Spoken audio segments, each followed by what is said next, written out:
क्या आप जानते हैं वो कौन सी शक्ति है जिससे ब्रह्मा, विष्णु और महेश यानी सृष्टि के त्रिदेव भी अपनी ऊर्जा पाते हैं? वो शक्ति जिसे देवताओं ने भी अपना रक्षक माना, वो कोई और नहीं, माँ दुर्गा आदि पराशक्ति है।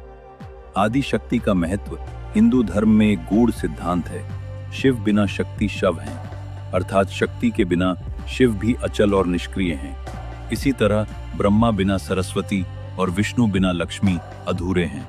ये तीनों शक्तियां सरस्वती, लक्ष्मी और काली स्वयं माँ दुर्गा के ही स्वरूप हैं।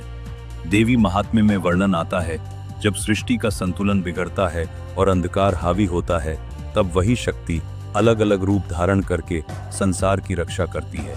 पुराण कहते हैं, ब्रह्मा की सृष्टि करने की क्षमता, विष्णु की पालन करने की योग शक्ति और शिव की संहार करने की तांडव शक्ति सब आदि शक्ति से ही प्राप्त होती है।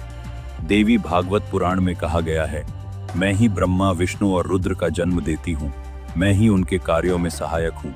अर्थात माँ ही कारण है, त्रिदेव केवल परिणाम। महिषासुर की कथा, आइए इसे एक प्रसंग से समझते हैं। जब महिषासुर नामक दैत्य ने तीनों लोकों पर अधिकार जमा लिया, तब देवता और त्रिदेव भी उसे हराने में असमर्थ रहे। तब सभी देवता एकत्र हुए और अपने अपने तेज का अंश प्रदान किया। उनके तेज से एक दिव्य आभा बनी और उसमें से प्रकट हुई माँ दुर्गा, 10 भुजाओं वाली, सिंह पर सवार, तेजस्वी और अजेय। उनके हर हाथ में अलग अलग देवताओं के अस्त्र थे। त्रिशूल शिव का, सुदर्शन चक्र विष्णु का, शंख और धनुष, गदा, तलवार। माँ ने महिषासुर के साथ 9 दिनों तक युद्ध किया और 10वें दिन उसका वध कर दिया। इसीलिए उस विजय को हम विजयादशमी के रूप में मनाते हैं और उससे पहले 9 दिनों तक माँ की आराधना, नवरात्रि करते हैं। ये कथा सिर्फ एक युद्ध की कहानी नहीं, ये दर्शाती है कि शक्ति ही मूल है। त्रिदेवों का तेज भी तभी प्रभावी है जब उसके पीछे माँ का आशीर्वाद हो। बिना शक्ति ज्ञान नहीं, बिना शक्ति पालन नहीं, बिना शक्ति संहार भी संभव नहीं। देवी गीता में भी माँ कहती हैं, मैं ही ब्रह्मांड की माता हूँ, मैं ही सृष्टि की उत्पत्ति, पालन और संहार की कारण हूँ।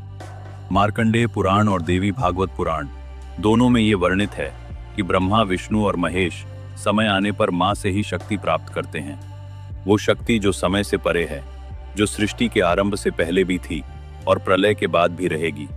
वो ही सृष्टि की जननी है, पालन की संरक्षिका और धर्म की अंतिम रक्षा रेखा। माँ दुर्गा केवल पूजनीय नहीं, वे स्वयं ब्रह्मांड की धड़कन है। जय जय माँ दुर्गे, जय माता दी। अगर आपको ये वीडियो ज्ञानवर्धक लगा हो तो इसे लाइक करें, अपने विचार कमेंट में बताएं।